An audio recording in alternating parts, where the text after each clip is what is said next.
Okay, so you all have your your case brief coming up, and I did a little how-to, and I want to provide you guys a video with a little more detail. So we're in the content section. This is not under the 1 through 4 right here, but it's down here in general information briefs, okay?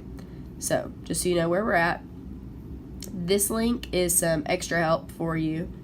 The case brief guide is what I'm going to show you today, and then you will use this blank case brief form to do your case brief assignment, all right? So you're going to fill out the information on this document, and that is what you will submit to the Dropbox, all right?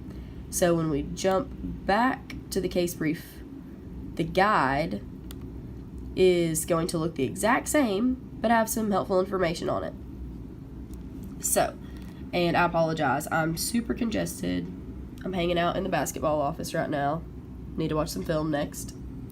So, this is what we got going on. So, at the top, you'll put so-and-so versus so-and-so. This will be the McKishin case. So, you're going to put who versus who right there. Your plaintiff versus your defendant. And then we'll write down who's your plaintiff, who's your defendant. That's key information. If that's wrong, you will lose points. Now, keep in mind, on these case briefs, this is your first one. I don't expect you to be an expert on how to do a case brief.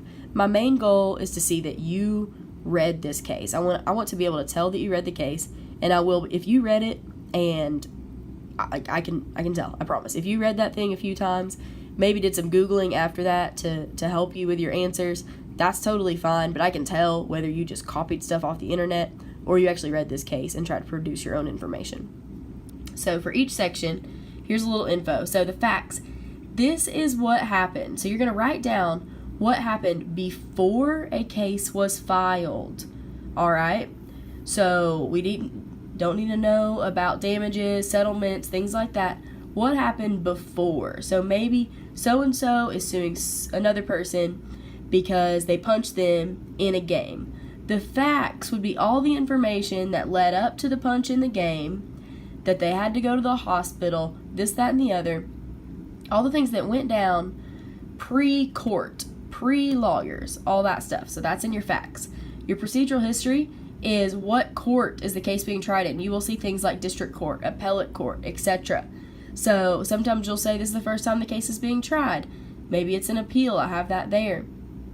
Maybe it makes it all the way to the Supreme Court. So you will list off district court, appellate court, Supreme Court, etc.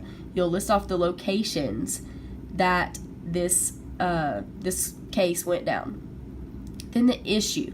So what's the main legal issue at hand? Is there an issue of negligence? Is there an issue of battery?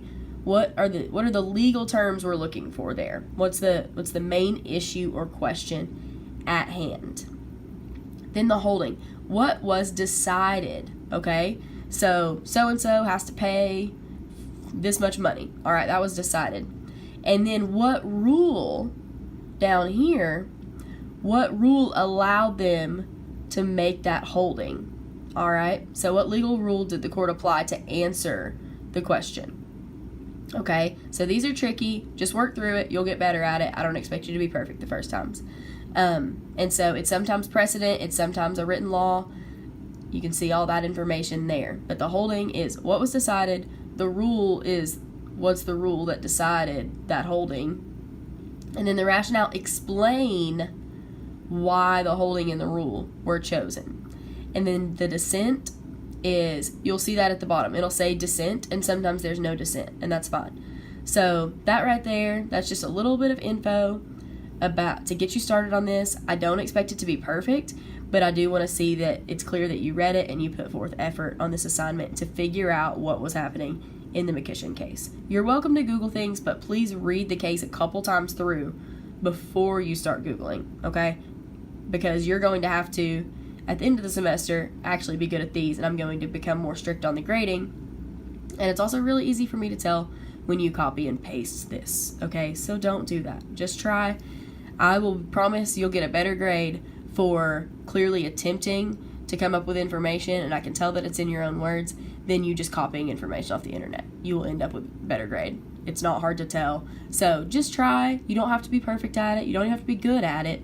just work on it, and I want you guys to just become more comfortable reading through these cases, and this brief will help you out, okay? Good luck, and sorry my chapter 3 video that I posted is a bit of a struggle, but I finally got it up there.